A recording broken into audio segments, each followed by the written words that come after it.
کہ جو بندہ ایک مرتبہ نبی کریم پہ درود بھیجتا ہے نا، اللہ اس کے اوپر 10 مرتبہ درود بھیجتے ہیں اللہ۔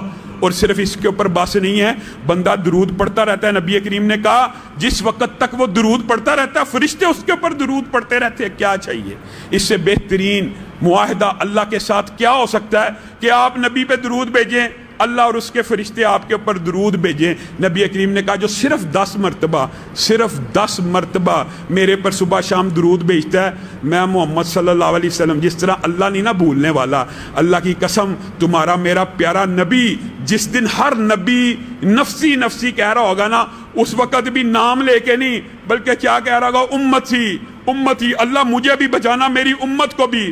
اس وقت بھی نبی کریم اس بندے کو نہیں بھولیں گے۔ صحیح حدیث کے الفاظ ہیں جو صبح 10 مرتبہ درود بھیجے، شام کو بھیجے، نبی کریم کل قیامت کے دن اس کا نام لے کے اللہ کی بارگاہ میں سفارش کریں گے، اللہ اس کو معاف